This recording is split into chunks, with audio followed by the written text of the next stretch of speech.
क्या आपने कभी सोचा है कि जब धर्म और कर्तव्य के बीच का अंतर मिटने लगे, तब एक वीर योद्धा का मन किस पीड़ा से गुजरता होगा? आज हम भगवत गीता के उस क्षण में उतरेंगे जहां अर्जुन ने अपना धनुष रख दिया, सिर्फ इसलिए नहीं कि वह कायर था, बल्कि इसलिए क्योंकि वह अपने ही अपनों को खोने के डर से टूट चुका था। क्या अर्जुन का युद्ध से विमुख होना वास्तव में एक कायरता थी, या फिर वह धर्म का एक उच्च और दिव्य दर्शन था?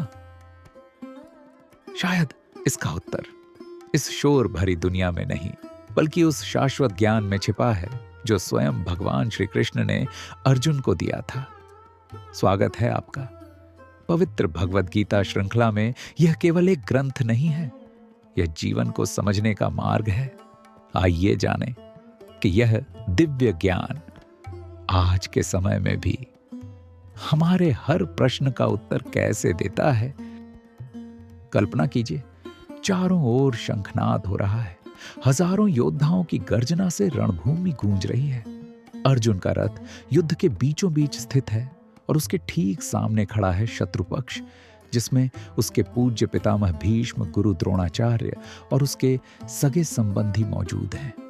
कुछ क्षण पहले जो अर्जुन युद्ध के लिए पूरी तरह तत्पर था, अब वही अर्जुन शोक से संतप्त होकर कांप रहा है। उसने अपना गांडीव, धनुष और बाण एक ओर रख दिए हैं। ये केवल युद्ध का मैदान नहीं, बल्कि अर्जुन के मन के भीतर चल रहे उस धर्म युद्ध का दृश्य है जो हमें जीवन के हर उस मोड़ पर लाकर खड़ा कर देता है, जहां हम अपने प्रियजनों और अपने कर्तव्य के बीच चुनाव करने में असमर्थ होते हैं। भगवत गीता अध्याय 1 श्लोक 31। ना च श्रेयो अनुपश्यामि हत्वा स्वजनम आहवे न कांक्षे विजयम कृष्ण न च राज्यम सुखानि च।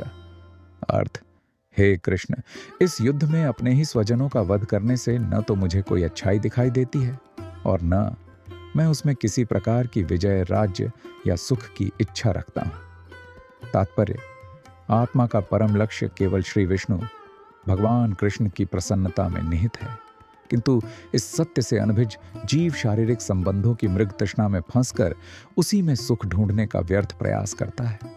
अज्ञानवश वह यह भूल जाता है कि वास्तविक आनंद का स्रोत भौतिक वस्तुओं में नहीं, बल्कि प्रभु के साथ उसके शाश्वत संबंध में है।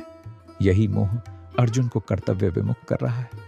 शास्त्रों के अनुसार केवल 2 प्रकार के व्यक्ति ही सूर्यमंडल को भेद कर परम पद के अधिकारी बनते हैं। प्रथम, वह वीर क्षत्रिय जो प्रभु के निर्देशानुसार धर्म युद्ध में अपने प्राण त्याग देता है, और द्वितीय, वह तपस्वी जो निरंतर आत्मचिंतन में लीन रहता है। वर्तमान में अर्जुन का मन मोह के कारण इतना शिथिल हो गया है कि वह शत्रु तो दूर, अपने स्वजनों के विरुद्ध भी शस्त्र उठाने को तैयार नहीं है। उसे लगता है कि अपनों के विनाश से उसे केवल दुख ही प्राप्त होगा, अतः वह युद्ध से उदासीन है। जैसे कोई क्षुधा रहित व्यक्ति भोजन पकाने की आवश्यकता अनुभव नहीं करता, वैसी ही उदासीनता अर्जुन में देखी जा रही है।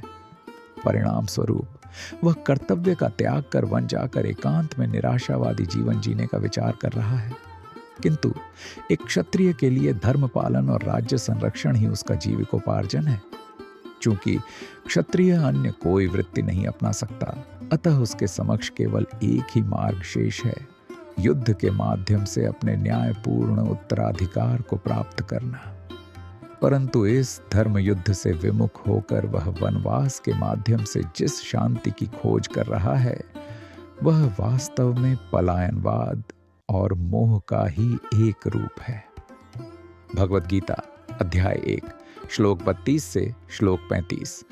किन्नो राज्येन गोविंद किन भोगैर जीवितेन वा येषामर्थे कांक्षितं नो राज्यं भोगाः सुखानि च त इमे वस्थिता युद्धे प्राणान् त्यक्त्वा धनानि च आचार्याः पितरः पुत्रास्तथैव च पितामहः मातुलाः श्वशुराः पौत्राः श्यालाः सम्बन्धिनस्तथा एतान् हन्तुमिच्छामि घ्नतोऽपि मधुसूदन अपि त्रैलोक्यराज्यस्य हेतोः किं नु मही कृते निहत्य धार्तराष्ट्रान्नः का प्रीतिः स्यात् जनार्दन। अर्थ, हे गोविंद, हमें राज्य, सुख अथवा इस जीवन से क्या लाभ, क्योंकि जिन सारे लोगों के लिए हम उन्हें चाहते हैं वे ही इस युद्ध भूमि में खड़े हैं। हे मधुसूदन, जब गुरुजन, पितृगण, पुत्रगण, पितामह, मामा, ससुर, पौत्रगण, साले तथा अन्य सारे संबंधी अपना अपना धन एवं प्राण देने के लिए तत्पर हैं और मेरे समक्ष खड़े हैं, तो फिर मैं इन सबको क्यों मारना चाहूं, भले ही वे मुझे क्यों न मार डालें। हे जीवों के पालक, मैं इन सबों से लड़ने को तैयार नहीं, भले ही बदले में मुझे तीनों लोग क्यों न मिलते हों। इस पृथ्वी की तो बात ही छोड़ दें। भला धृतराष्ट्र के पुत्रों को मारकर हमें कौन सी प्रसन्नता मिलेगी। तात्पर्य, अर्जुन का भगवान श्री कृष्ण को गोविंद कहकर संबोधित करना अत्यंत सारगर्भित है। गोविंद का अर्थ है जो गायों और समस्त इंद्रियों को आनंद प्रदान करने वाले हैं। इस संबोधन द्वारा अर्जुन अनजाने में यह संकेत दे रहा है कि कृष्ण उसकी इंद्रियों की तृप्ति का ध्यान रखे। परंतु यहाँ एक दार्शनिक विरोधाभास है। गोविंद हमारी इंद्रियों के सेवक नहीं है, बल्कि हम उनकी इंद्रियों, इच्छाओं को संतुष्ट करने के लिए बने हैं। जब हम अपना सुख छोड़ कर प्रभु की प्रसन्नता को अपना ध्येय बनाते हैं, तब हमारी आत्मा स्वतः तृप्त हो जाती है। इसके विपरीत जो लोग ईश्वर को केवल अपनी इच्छाओं की पूर्ति का माध्यम मानते हैं, वे सदैव अपूर्ण रहते हैं, क्योंकि ईश्वर उन्हीं आकांक्षाओं को पूरा करते हैं जो जीव के वास्तविक कल्याण के लिए उपयुक्त होती हैं। सांसारिक दृष्टिकोण से हर व्यक्ति अपनी समृद्धि और सफलता का आनंद अपने अपनों के साथ लेना चाहता है। अर्जुन का युद्ध से पीछे हटने का एक बड़ा कारण यही था कि उसे विजय के बाद अपने परिजनों की अनुपस्थिति में उस वैभव का कोई अर्थ दिखाई नहीं दे रहा था। यह भौतिक आसक्ति का एक स्वाभाविक चक्र है, किंतु आध्यात्मिक जीवन का मार्ग भौतिक गणनाओं से बिल्कुल विपरीत चलता है। एक भक्त की दृष्टि में स्वत्व का अर्थ ही बदल जाता है।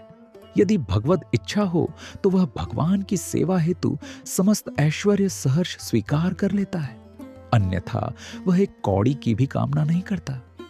अर्जुन के मन में अपने संबंधियों के प्रति जो करुणा है, वह उन्हें मारने से रोक रही है, लेकिन वह अब भी इस सत्य से अनभिज्ञ है कि कुरुक्षेत्र में उपस्थित वे सभी योद्धा पहले ही काल कवलित हो चुके हैं।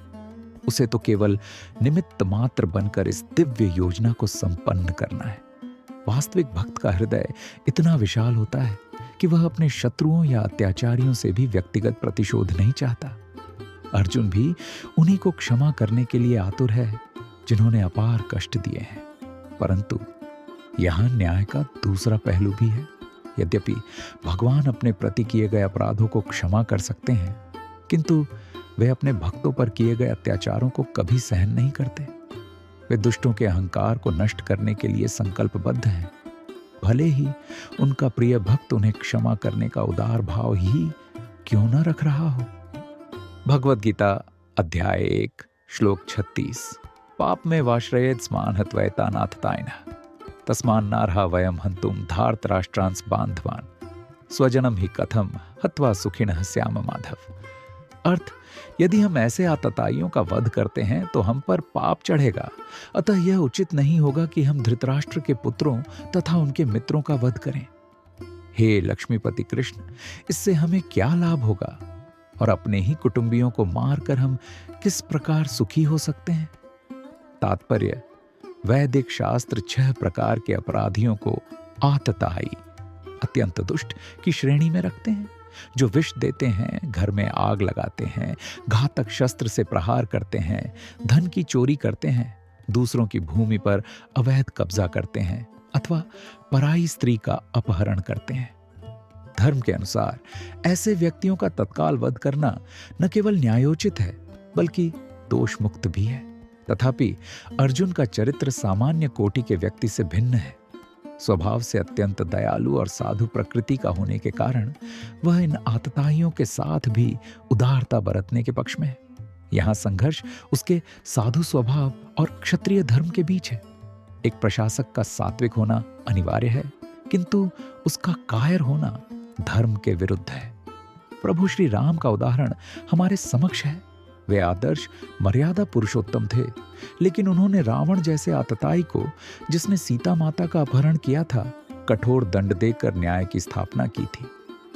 अर्जुन के लिए स्थिति अधिक जटिल है, क्योंकि उसके सम्मुख अपराधी कोई अनजानी शत्रु सेना नहीं, बल्कि उसके पूजनीय पितामह, गुरुजन, प्रिय मित्र और सगे संबंधी हैं। एक ओर शास्त्रगत आदेश है तो दूसरी ओर व्यक्तिगत स्नेह।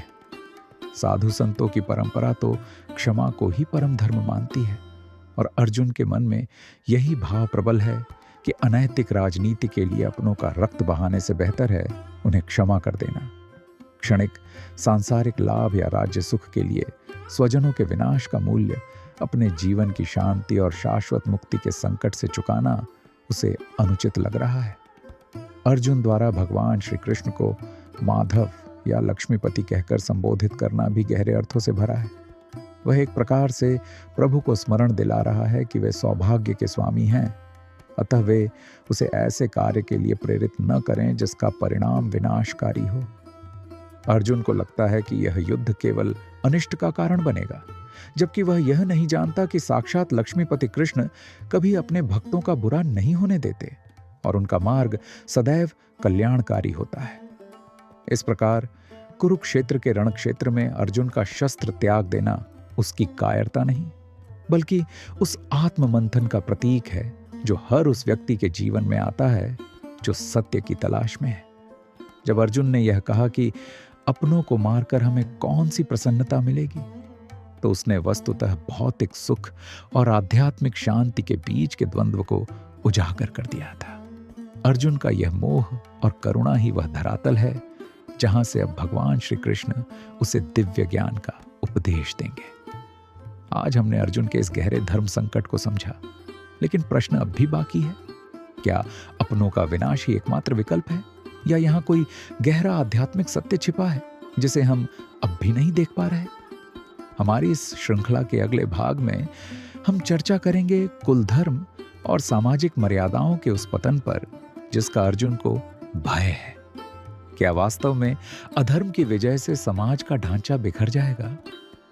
अगर आप सच में अपने जीवन की उलझनों से बाहर निकलना चाहते हैं और हर दिन खुद को शांत, स्पष्ट और मजबूत बनाना चाहते हैं, तो अब भी इस चैनल को सब्सक्राइब करें, क्योंकि भगवत गीता का हर एक श्लोक सिर्फ सुनने के लिए नहीं, जीवन बदलने के लिए है। और इस ज्ञान यात्रा में हम हर दिन एक कदम साथ बढ़ेंगे। और अगर आज की बात आपके दिल को छू गई हो तो कमेंट में जय श्री कृष्ण जरूर लिखें।